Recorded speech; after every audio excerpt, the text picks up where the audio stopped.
And thank you, Peter, for this opportunity, and to the whole community and family of Power Monday. Good morning, and I am happy to be here. Thank you so much. Okay, so I know maybe some of you are seeing my screen-written Kalush, and you're wondering I was introduced as Mercy Kalung'e. Officially, yes, those are my names, but there are those of us with, I always hear Peter being called, is it PPO or PPO or something, you know, those beautiful names that people affectionately like calling us. So out here, especially in the space of therapy and happiness, people call me Kalush, and I'm happy with the name. Yeah. It's OPP. Yeah, so my equivalent. Yeah, well, the others call me OPP, others PPO, others whatever, but officially it's OPP, but Tieno Paul Peter. Thank you, Karibu. Yes, and they've not yes. said you are Rotarian. Yes. Yes, thank you. Thank you so much. Yeah, so it's that's now affectionate names that make maybe at times easy for people to interact with us. And especially like you had, I also like interacting a lot with young people. So that names especially resonates in that space. But in the space of therapy and all that, it makes it easier for people to relate. And actually, it's people who gave me that name. So I am always happy to have it. So thank you again, and welcome all to this session today. We will be looking at happiness, as Peter said it. I like how you put it out there, but let's try and see how we can demystify it. So in the month of May, May is actually a very, very special month to me. And but most of all also is that it is the mental wellness month. So I wish us a happy month ahead.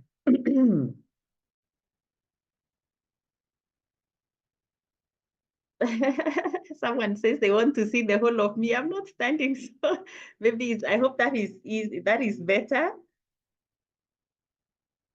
I hope so. Yes, that's better. You know, we were seeing just almost your neck up, leaving your whole screen blank. Go Okay, ahead. okay. All right. We are happy. We are happy. Awesome. Thank you. So I want to start by just asking us just one thing that we can do, all of us, or just from a few of us. Can you recall a time that you really felt very, very happy? You know, you felt things were really good on your side and you were feeling happy. And what was happening around that time? Maybe one or two people can just share. You can unmute. I believe every one of us has had that opportunity, whether at a personal life or maybe career-wise. Some people are close deals, anything. We can have just one or two volunteers. People can put in the chat. Usually it helps us to manage better. If you won lottery, you can just write won lottery. Okay. Awesome. Let's see those who won the lottery actually. Kama kuna mwenye amewin juzi hivi, so we can. Yes. Yes, or you got married. Yeah, you know, I know some people get happy the day or the night or wherever they got married. Yes.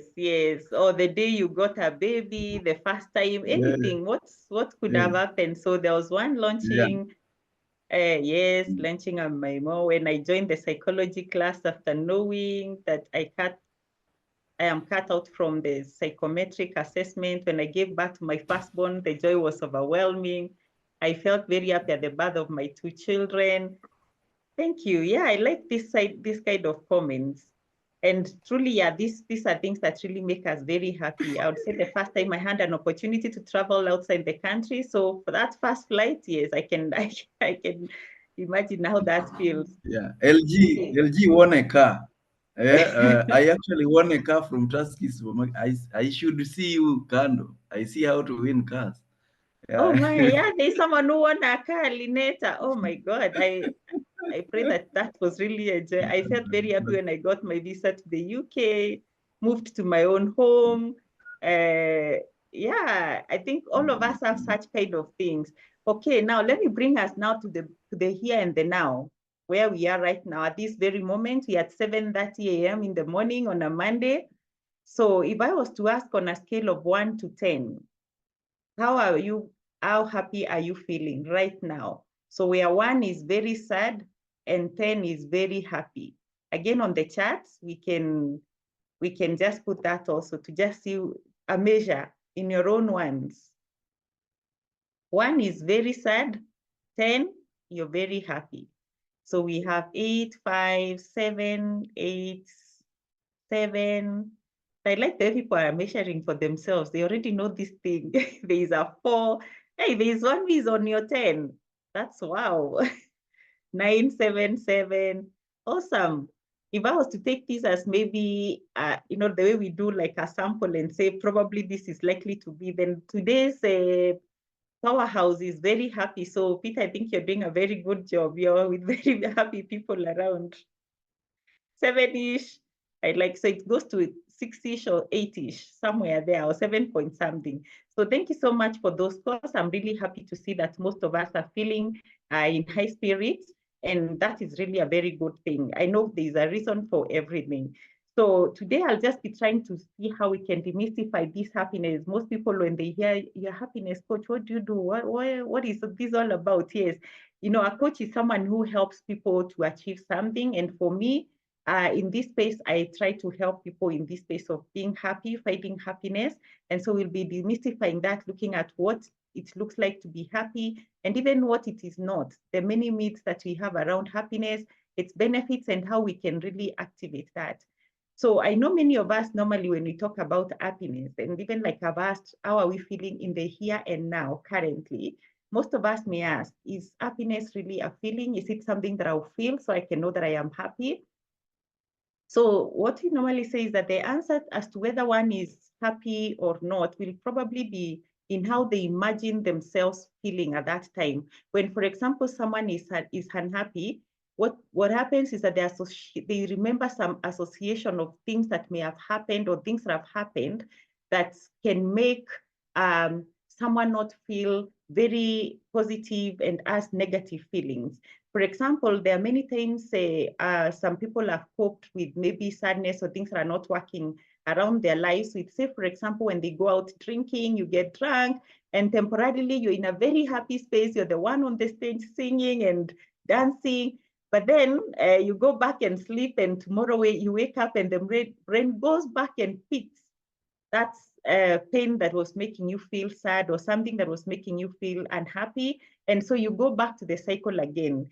So then what can we then say happiness is? Is it because at that point, someone in the night was looking very happy, dancing and all that, but again, in the morning, they go back into that space of feeling that they are not happy. So normally it is said that in this life, there are many of us who are trying to chase happiness. We are looking for happiness everywhere. And that's what I was saying, like how Peter introduced this session, you know, could it be that we could be looking for happiness in all the wrong places, in the big cars, you know, getting a bigger house, getting a car, you know, perfect relationships where there is no tears, it's just crying and lovey-dovey, you know, designer clothes, you know, people wearing those 2 t-shirts that are, you know, tunashika mwili nicely, or even for us ladies with our weaves and everything. Is that where happiness comes from? Now, what happens is that at times we have all these things, but then again, we still find like we feel inside of ourselves like we're running on empty, like we don't have the fuel, we don't have the petrol that runs the car. So something is just feeling like it's amiss. So what if then we say that this happiness isn't something that's it's actually found in all these things? What if it wasn't to be something you go out looking for, but something that you create from within, something that you build within yourself? And so these external factors may bring that temporary joy and that happiness that we call it is, you'll actually find in trying to find the meaning of happiness. It has its own space also, but the long-lasting relationship, the truth is, it comes from within. Okay. Now, let me ask one more other question. I always like being participative, so bear with me. I want us to think about this thing, or just to reflect. If we had time, would have even made it a debate here. Do you think, is it very possible that people, for example, living in the slums could be very happy, yet people living in the leafy suburbs like Runda and Karen could be unhappy? So if you think that statement is true, people living in Kibera could be happy, those living in like Ruda could be unhappy. If you think that statement is true, write a yes. If you think it's not true, write a no. Let's see what we feel ourselves.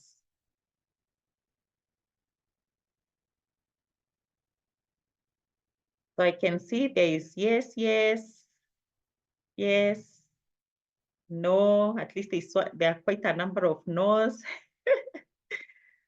I agree with the people could be living in the slums, could actually be much happier.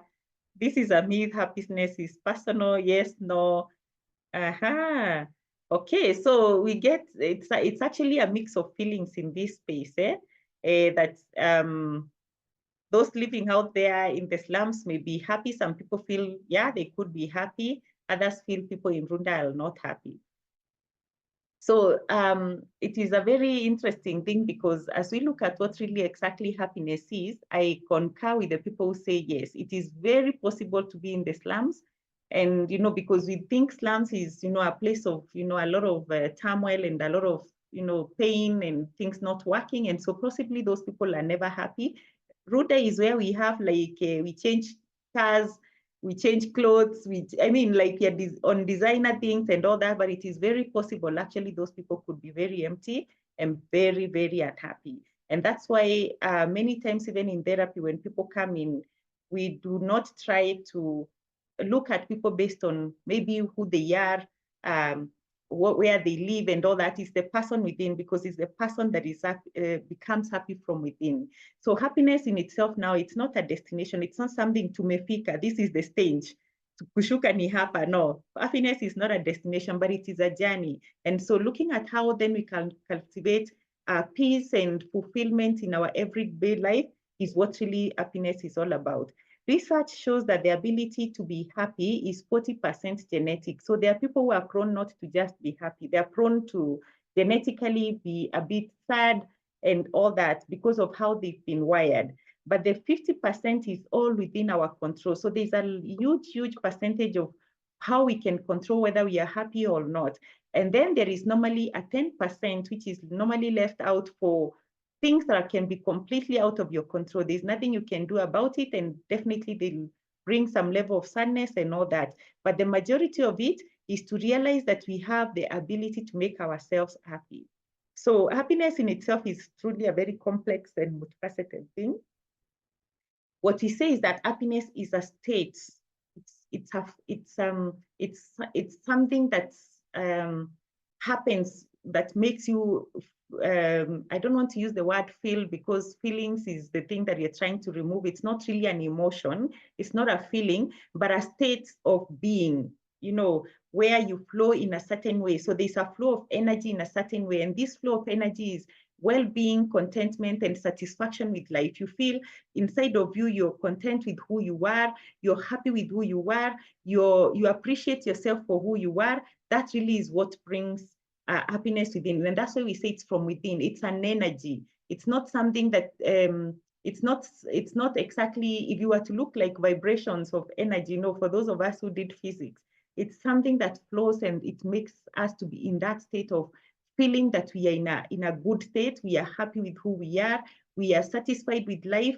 We are not running and always out there looking for the next thing that can make us feel happy. It gives us this. It comes out in the way our energy, that energy comes out, is in like positive feelings, like joy, pleasure, a feeling of fulfillment. There are people you look at and you can tell this person looks fulfilled in their life. Yet it's not like they have so much. That's what we're talking about. So it can be experienced as an emotion. Yes, that's why we were saying it has that. And that's why happiness has an impact on how our mental wellness is, our emotional wellness, and even physical wellness. It's actually very, very key and associated with it. So it can be short-term and it can be long-term. And it can be influenced by many things. In psychology, we actually have 3 ways of what we call the subjective well-being. When we take a few things, even when someone comes in that space, we look at the the life satisfaction, like how content is someone with their life, with their career, how content are they with it at that point in time. And there's what we also call positive affect. This is being able to enjoy life and the relationship and connections that we have with other people. And then there is also the low negative affect. Again, this is about the feelings of worry, anxiety. You know, there are people who actually, it's almost like call them like magnets of sadness. It's very simple things can easily take them into the downward spiral of feeling very sad and unhappy. So that's why you're saying happiness can be actually short term, especially on the things that happen, especially when it's things we look out for, things that we do that bring us pleasure, or they make us avoid pain. And there is a name for it. It's normally, I think, called something like hedonic something, hedonic happiness. You know, it's short term, and things like, you know, like when you're doing self-care, you go like to a spa, you go to a kinyozi to make your hair for the men, or even for us, the salon, or you're doing our nails. We feel happy, and that is short term. But there is now the one that we focus on more, and which we say it's the long term kind of happiness. It's the DNA within us, that which continually helps us to be better people in personal growth, meaningful, you know, we are meaningful pursuits, you know, like we're looking for what is it that really makes me feel worthwhile and of value in this life? What is my calling? And when we start now getting into that space, then there is a difference in how our state within comes, because now we know we are born for greater things. Actually, we start now living a life based on virtues like kindness, courage, you know, moderation of situations. And what we're looking for is, how can I leave a legacy after myself? When we start now looking at that, then we start looking for long-term happiness. Now, there is also the way of looking at it from a mindset perspective. I'm very key myself, especially when in therapy and all our programs actually around that mindset and perceptions. How do we perceive things? So how does our mind think about life?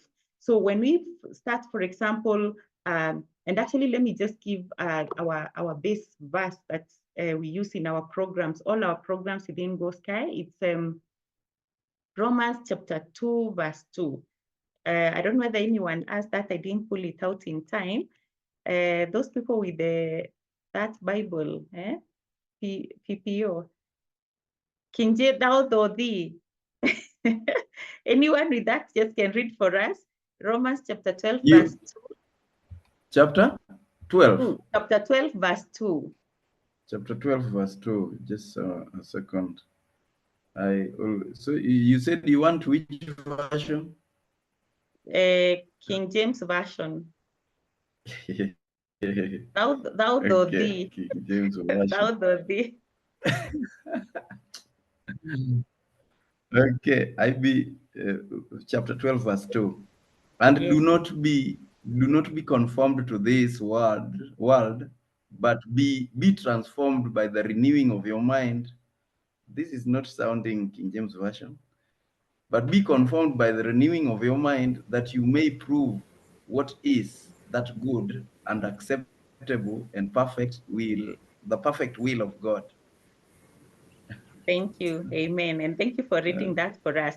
So when you see there is actually the part of now where it's short term conforming to the standards of this world, what our interpretation in this thing is, and bringing it as one of our key base verses, is to say that the standards of this world are actually very short term. That's why you find a lot of times we are chasing after the cars and, you know, those short term kind of pleasures, because it's the way the world has made us to understand this is it.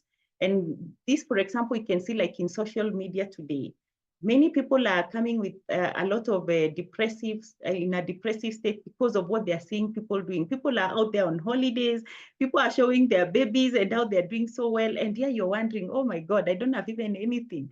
Only to realize that people actually maybe don't have that quality of life. And I'm not saying posting on social media is wrong. I don't have a problem with it.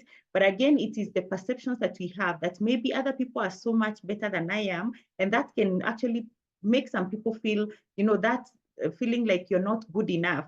So it is possible for actually people who don't even spend time together and happy together, just for that camera moment, the Kodak moment, they are so happy and showing, this is it, this is where we are. And so it looks like this is it, but really maybe it is not.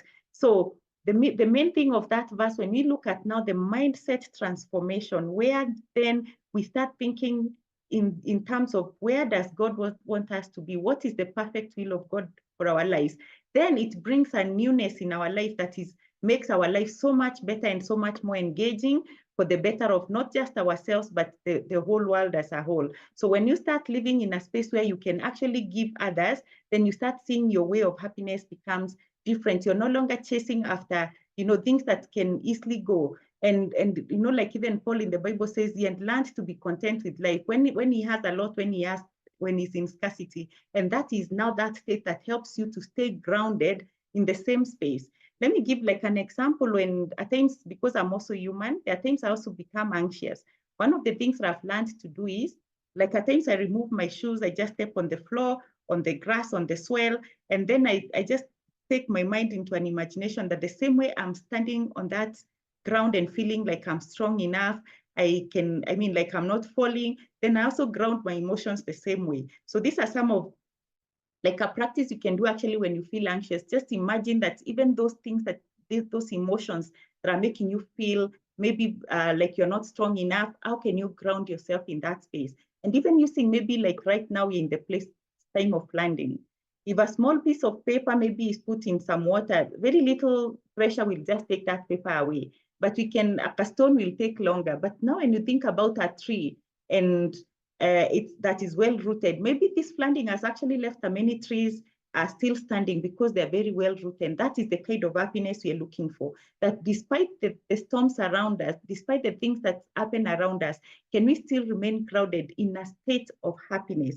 And that state is not something that you feel, it's something that is, it's an energy that is created from within you. And that is the responsibility we have on ourselves.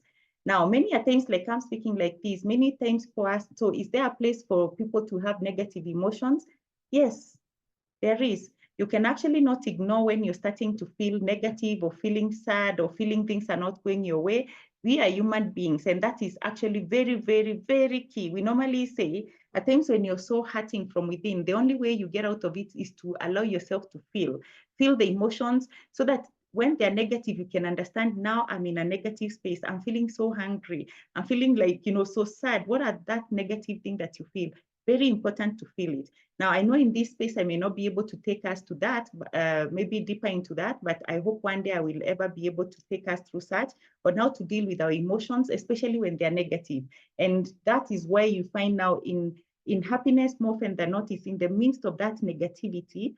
Some of us are generally very pessimistic. You've had people who are always looking at is it the cup half empty more than the cup half full, that there is likely things that are going to go wrong and they're going to go right. So it's also to start now training our mind to start seeing things on the positive. What is even that silver lining in this darkness? What is any silver lining that I can find on this space? So when our minds start now seeing more positivity, being more optimistic, then we get ourselves to be more on the line of now finding the happiness.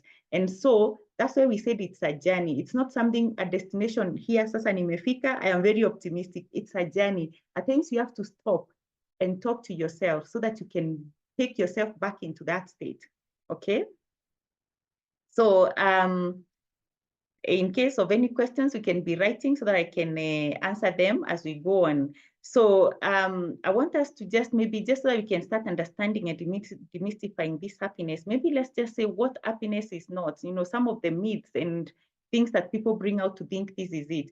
So I know most of us are not on camera, but even wherever you are, just try to imagine you're trying to catch a butterfly, You can even try it in action, even though I can't see you, just try it. A lot of times you say when you do things, actually, it makes you remember it. So you're trying to catch it, but you can't, isn't it?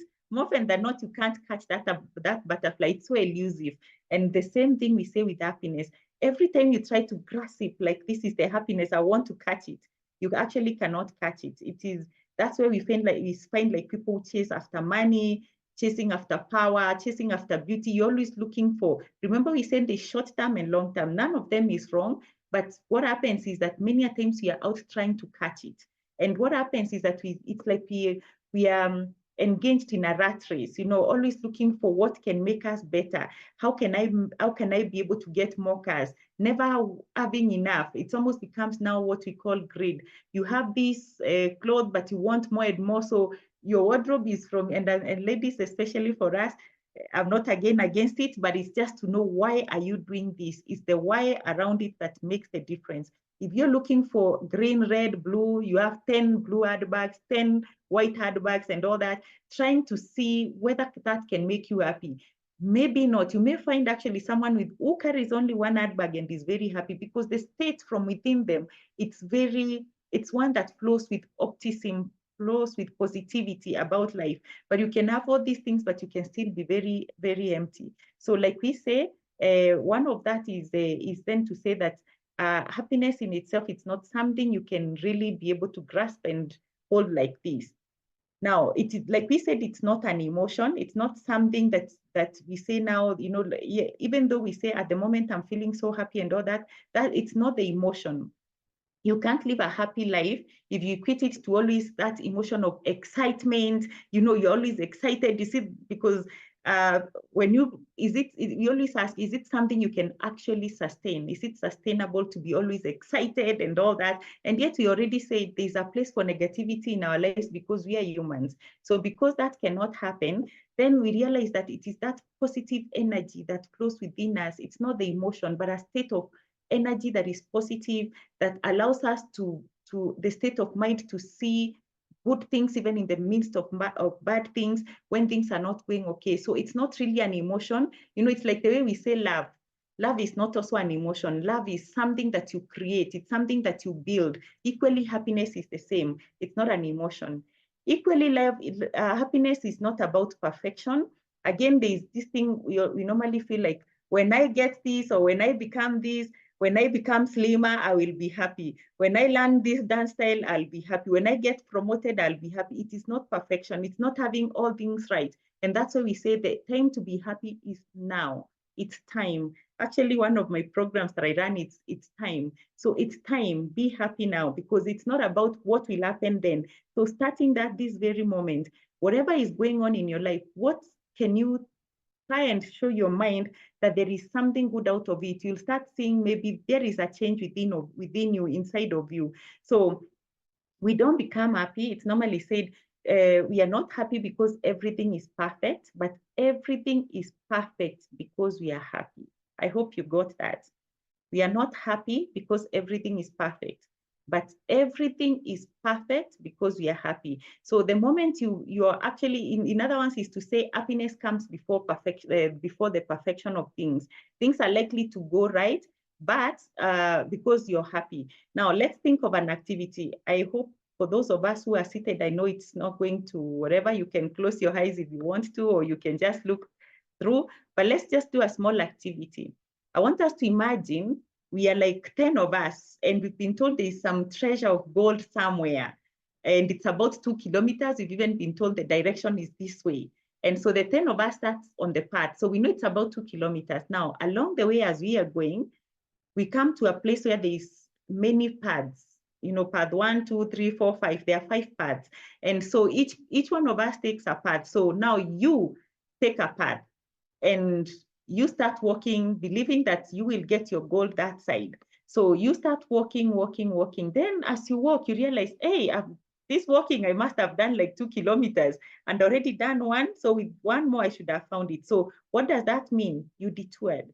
You took the wrong path. So what would most of us do? Again, you can type on the chat. What would you do if you realized that you were going to look for this gold? You knew the direction where it is, but unfortunately, you realize you took the wrong path. What would you do? Maybe 1 or 2 people can just say, or now that you said we do chat, I hope it's easy to write, or I normally don't mind if someone also speaks about it. Yeah, we can do chat. If somebody feels strongly they want to speak, they can just raise up their hands. Normally, we control speaking because it becomes a little chaotic. You do not know who is saying Okay. what. Yeah. All right. No worries. Yeah. People can put in the chat, so or there's someone who can raise says, up the hand, and then we will pick it. Yeah, someone says they would give up on the path until they reach. They wouldn't give up on the path until they reach their destination, okay? So if you're not giving up, that means you'll walk, walk, walk, but it's okay. That is the way you would take it. There is no right or wrong answer in this space. I wouldn't give up on the path until I reach the destination.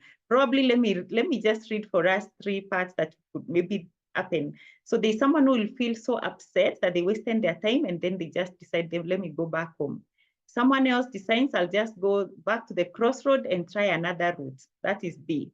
And then they see someone would try and retrace back their steps, but along the way, they try to see how this journey will be enjoyable. Notice the flowers, the trees, the rivers, the birds. I know there are some of us who have not seen a bird in a long time. Maybe because we don't do these nature walks, we don't even the sound itself. So which one would you take, A, B, C? You feel very upset, you wasted your time, so I go back home. B, I go back to the crossroad and try another route. Or C, I retrace my steps back, but as I go, I just slowly, I'm not even interested in reaching back to taking another path. I just want to enjoy the path that I took and just be happy in it, watch the bands, do whatever. Which one would you take?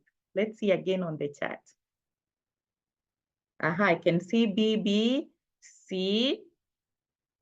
They C. Okay, as they continue coming, there's B, C. There are those who would go back and try another route, and there are those who would want to just enjoy the route. Whether you find that gold or not, it doesn't matter.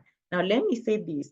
A lot of times, though, the moments that we feel anxious, we are stressed, even the state of depression, clinical depression itself, it is because we are in that rat race of looking for the gold. And then we feel like at times we miss, many at times, and if we end time to talk, there's a lot of times we miss that part. So when that happens, then we go down. Our happiness goes down. Our level of joy goes down. It's that elusive goal. So if you actually took the part 3, you just retrace, you can start retracing whatever, but in that moment, this time now, I can be happy with what I have. Then that makes a whole big difference. Probably if you remember that, you're likely to see a lot of changes in what you do. So also happiness is not about the absence of hardships, especially like we say with our parents and even ourselves who are parents. I know we try to really protect our children a lot, and even us, maybe we've been protected a lot. So we don't allow them to see things like we say our days we really struggled, but watoto wangu, they cannot go through this. But one of the key aspects of happiness is resilience, being able to overcome hardships. It's actually very key factor in being able to be happy. So when things don't go right, how do you go about it? So resilience is being able to face even those ugliest human experiences with openness, understanding and acceptance. Yes, this is what there is, this is what has happened. And so that resilience is also very key. And even as we go through hardships of life, is not to try and avoid them, is to look at them and understand, how can I get myself out of this? Then also, it's not about doing the right thing. Like the way we have, I remember there's a movie, those days, the people of our days who can remember, there was a movie called The Rich Also Cry. And so, which means even when you have all these things, you can also cry. People of my age can remember that, it was in KBC those days. But let's imagine, like you can have someone who seems to have everything. Let's say let's put it like a lady. She was a good girl, got A's, got a good job, got married to the right person, has angelic kins, and is doing a dream business. But yet, they still feel miserable from within. What makes someone then starts running on empty? So again, it's not about doing the right things. And that's why we are saying demystifying happiness, so that we don't then stay in a space of thinking, if I have this job, if I do this, I'll be happy. Not at all. That it is very possible there are people who seem to have it all, but they don't. Now, one of the things I know, I like talking to when at times you're just dealing with like us as parents, do you know it is very possible you may not have been a well-off parent, and even some of us who are here at this moment, and probably we want the best for our kids and all that. Yes, we bring them up. When they grow, they become kids who are like PPO, who are doing great things like these and others. And then you could also have like a very rich parent, but unfortunately their children become like addicts or just destructive behaviors in society. If you think between these two, actually the parent who may not have enough may be more happy, actually is happier than one who is dealing with these other things. So that's why it's saying it's not about the perfection of life, yeah? And some of us, especially ladies, I know there's this thing we normally say, I would rather cry in a Mercedes than laugh in a bicycle. I am not here to say which is right. I prefer always to see what people think. Is it better to cry in a Mercedes than to laugh in a bicycle? I think that again is somebody's, it is somebody's how you see it. But again, for me, what we're saying is happiness because it's a feeling. Even if you're on a bicycle, actually you could be happier than someone who is in a Mercedes and is very empty. It's the emptiness, the void that brings that sadness and all that. Equally, sadness is not given. There's no one who is like where we say these people, them, because they live in Ruda or whatever, they're happy. No, everyone has a chance to be happy. Everybody. It is an opportunity for everyone where you are right now. It doesn't know it, you don't have to wait for tomorrow. Happiness is within your reach. It requires effort, it requires commitment. So if you start working on your happiness and building that state within you, you can actually be. And that's why we say, take charge of your own journey. It is yours. So when we say, is it something that you already have or something that will come or will not come? It is for you. Okay, so let me just quickly say some of the ways you can see, start knowing that you're in a happy space. More often than not, irrespective of the things that are happening around your life, you're more within the positive feelings and negative feelings. And you can see that like people who are, when maybe you're always moody or not moody. So the many chances you find yourself, even in the midst of bad things happening, you can still be able to be grounded in a positive mode. And then there is also appreciating small things in life. We also tend to be in more healthy relationships with other people when we are happy. We are more satisfied with our life conditions, and we are not always, being greedy for getting everything because that's what feels like what makes you happy. We are also happy for other people's achievement. Even those people who have not been on your side, you're happy for them to achieve because you're on a higher state than they are.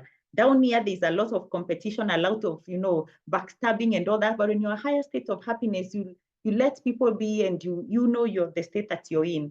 And then you prioritize that in your life. You live in the present. You know the past is gone. Even the few minutes that have gone are in the past. They are gone. The future is a mirage. You live in the now. It is time. It is now. So that helps you to stay grounded and to stay calm.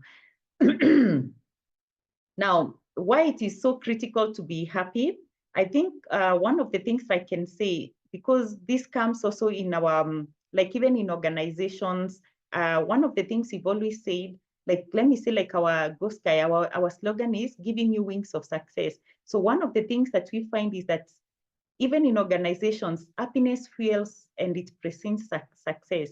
Many people, like in organizations, even in business and even personal life, you're trying to really be successful and whatever success means to you, but we are thinking that the only way we can be is by being happy, it's by getting success, then we're happy. Again, just like perfectionism, happiness precedes success. When you're happy, you're likely to find yourself thinking better, you can handle situations better, you can be more creative, you create healthier bonds and friendships with people, because at that point, you spend more better energy, you spend more positivity. And so even within working spaces, we normally say, actually, like when you're doing wellness programs for staff, we normally say happy people bring or is equal to stellar performance, productivity, and profit. So if you're in business and you want your profit to go higher, there's a lot of maybe trying to show people this is how you do things, and that is okay. But one of the key that is not tangible is happy people. When you have happy people working for you,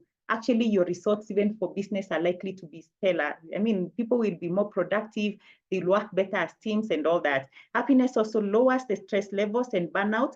There's a lot of burnout, and it's not about what we've achieved. That's why people who have a lot, if they were always happy, they wouldn't be burnt out. So burnout and stress also comes along, but now happiness also helps in reducing that level of stress. There's also productivity and creativity. Have you ever noticed that actually when you're at peace, when you ground yourself and you're calm, even in the midst of situations, you're able to think better, you're more creative, you become more productive. So that again is the state that you're looking at so that you can be more productive. It's also normally said, as we avoid stress, then we lengthen our own life expectancy. And we all here to live. So our overall health becomes better. And also happy people are normally more generous. So I want just to say, as I come to a conclusion, just to give a few things that you can do so that you can find your happiness. The first thing is healing your inner child. All of us have a child within that most likely could have been hurt in the past. I know this is a big topic, and one of these days, maybe I'll just tell you, like I normally announce other things when you're doing this, but that being able to have that emotional release of the past, the things that never worked for us, that have put us on very limiting beliefs. Remember, happiness is a journey. So in this journey, is trying to find out where did things really go wrong? Where did we stop loving ourselves and that kind of thing? So that helps us to be able to be in a space of, going back to the playful us, the baby that is in us, the small girl, the small boy in us. Then there is also exercises and sleep. I think that one I wouldn't even overstretch. Like I said, go out there, see the bands.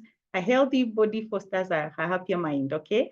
Then pursue your goals. What is your purpose? What are you born for? There's this thing, I like it. There's something one of us shared in the group for Power Monday. Ikigai, what is your purpose? What are you born for? People who live in their purpose, like PPO is doing right now, I believe is much happier. I believe. Then we have also better connections, even in relationships, they become better. One of the things I can say, healthy relationships is where you look out, be with people who make you feel good, they value you, they see you for you. Don't be around people who are always making you walk on eggshells. They're not your oxygen. They'll always deny you of your chance to be happy. So, like, I remember there are times I used to be, when I was in a hard space, I would go to a children's home. When I see and hear their stories, I'll be like, oh my God, these children, some of them were thrown even in dustbins, and here they are, smiling. You start seeing yourself in a better space. And then also a value system, what really matters for you? That is one key thing that I like asking, what really matters for you? Then spirituality, connect to a higher being. We are all spiritual. So to be able to get to that, is connecting to a God. For us who are Christians, connect to God and whoever it is, so that you can be able to get into that space of where you can even live a life of gratitude. You rewire your brain to always see positive and see things which are better than always going wrong. Be able to give thanks for small things and big things are alike. Then there is the self-concept about our self-image, our acceptance, how we talk to ourselves and that kind of stuff. So in summary, I just want to say this. Let me first read a quote from somebody called Sanku. I think some of you have heard of him. To be happy is not the ultimate aspect of life. It is the fundamental aspect of life. If you are not happy, what else can you do with your life? Only if you are happy can other great possibilities arise in your life. And Anan is one cannot truly make others happy, but you have a role to make yourself happy. So start working on your happiness. So don't dwell so much on the past, always worrying about also what the future holds. Let's live in the moment, finding simple, joys in simple things that happen in life. So happiness is about being optimistic, being resilient, having a positive mindset, having hope and wanting to leave a legacy in the life that we are in.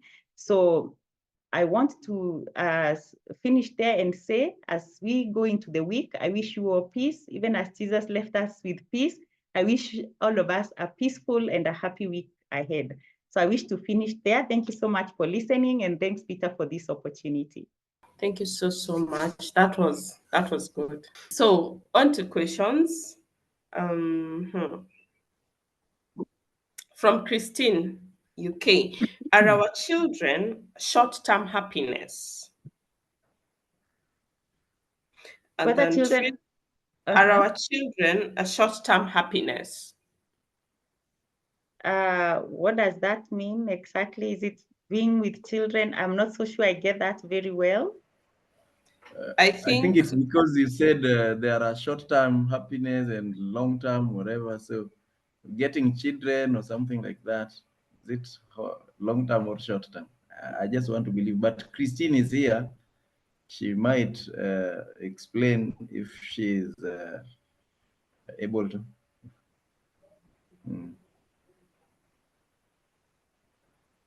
Okay, maybe let me try and imagine what she's asking. First, one of the things I want to say is happiness is dependent on every person. What makes you happy is not necessarily what makes me happy. So everyone asked there, that's what I asked, what really matters to you? being able to understand what matters to you. Like I am a parent myself. My children are very, very key. Now they are grown, they are adults.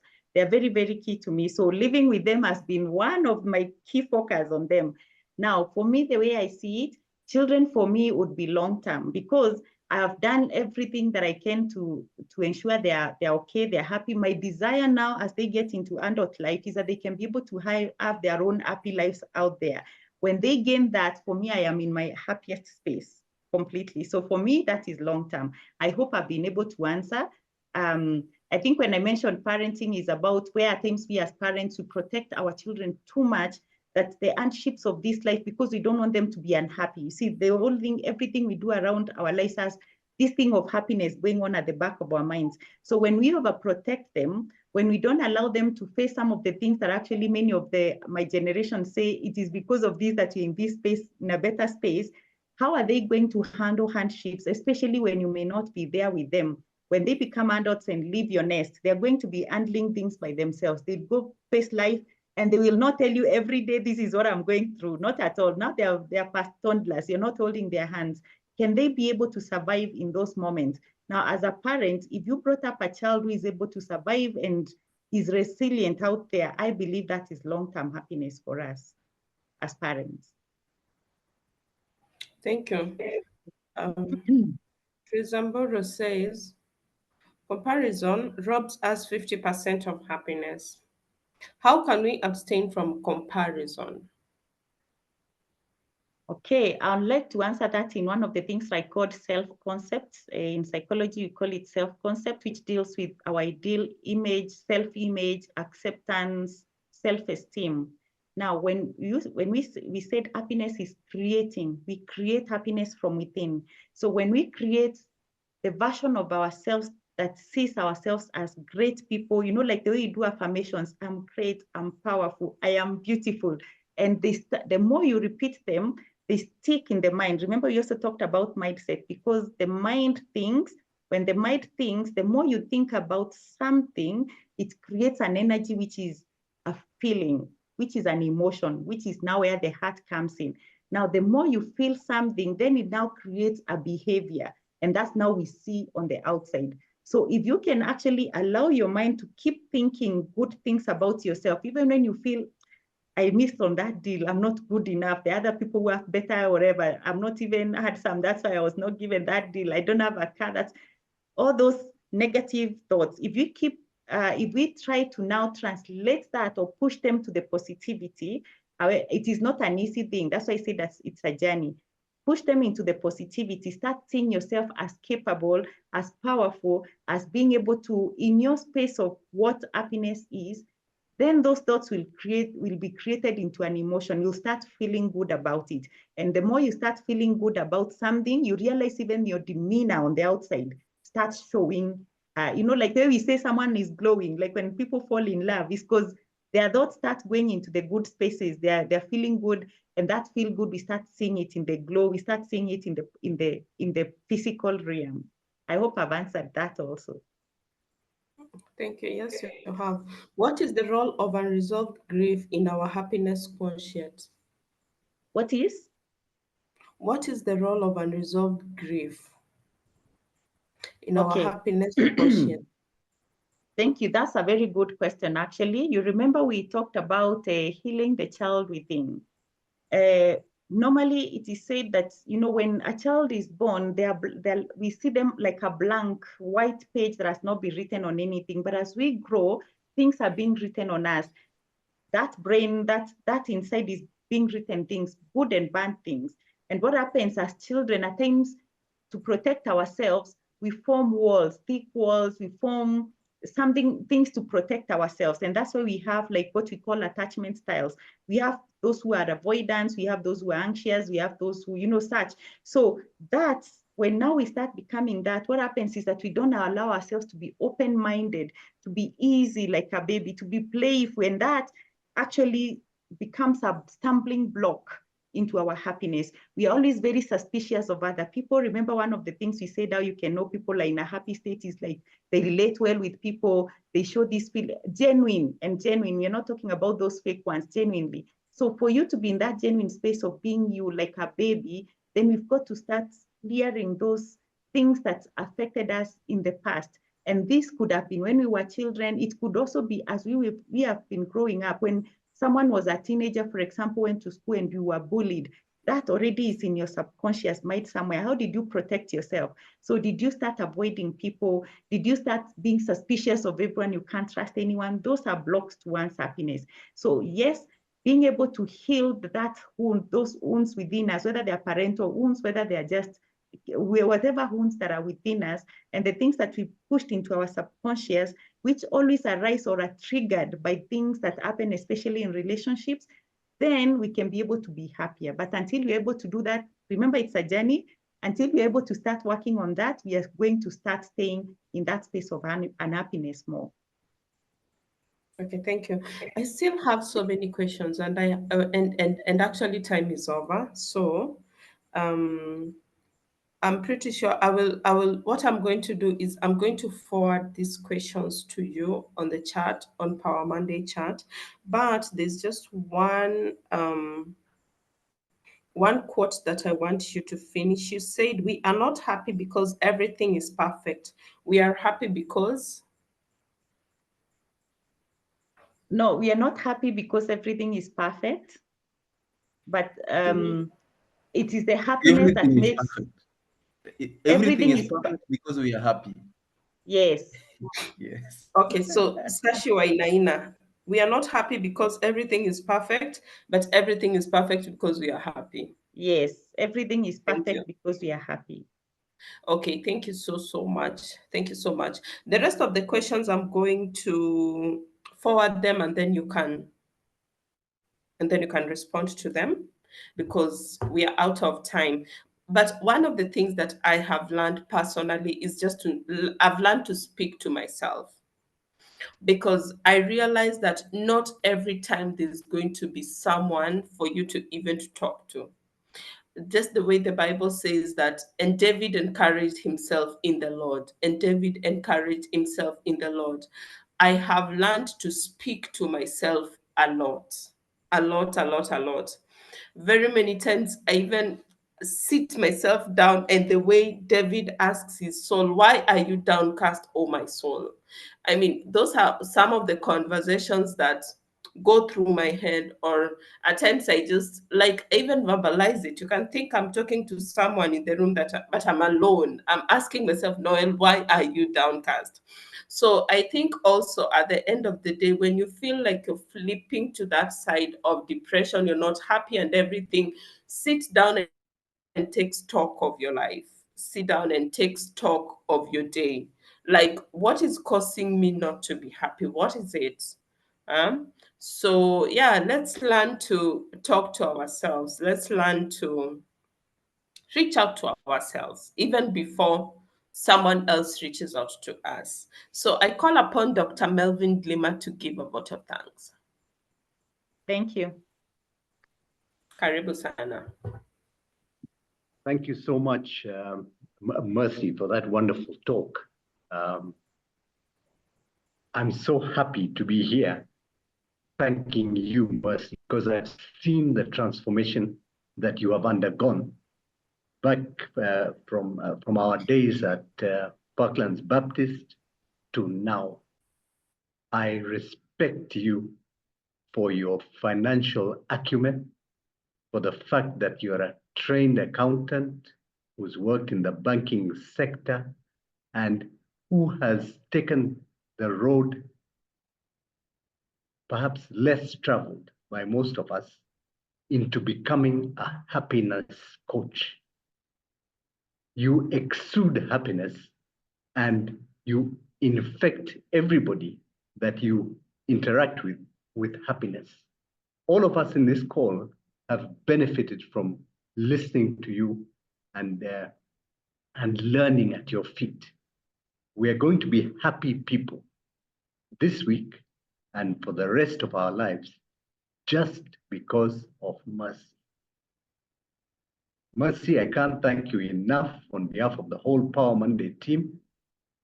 We can't get enough of you, and I'm sure you have programs that will benefit members of this particular team. because this is a team that is committed to continuous learning. We love learning. We learn every Monday, and this Monday we've been privileged to learn at your feet.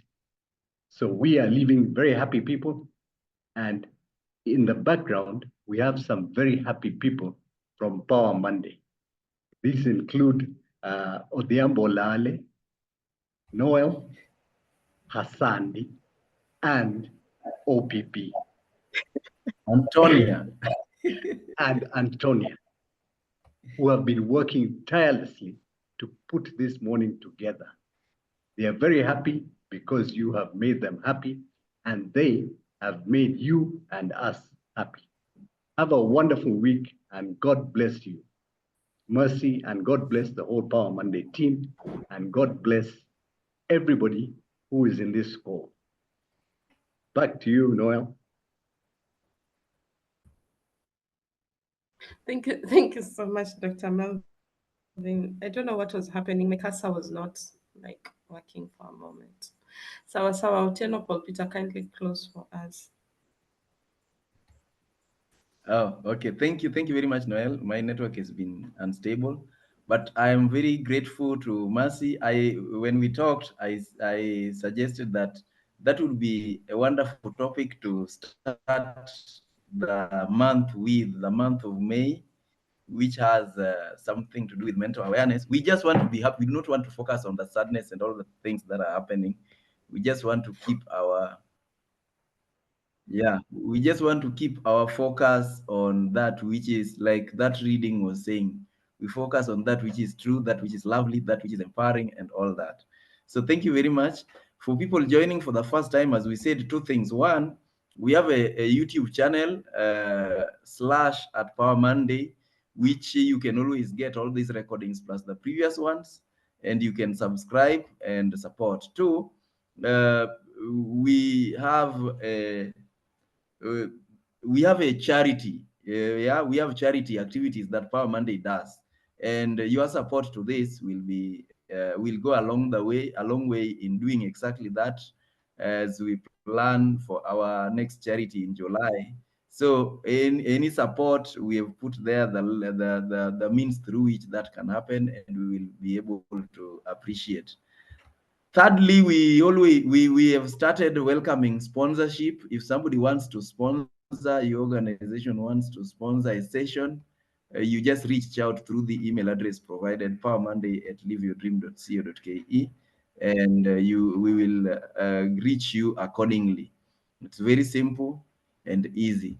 Otherwise, we welcome all of you. We do this every Monday, every single Monday, as long as it's not a public holiday in Kenya.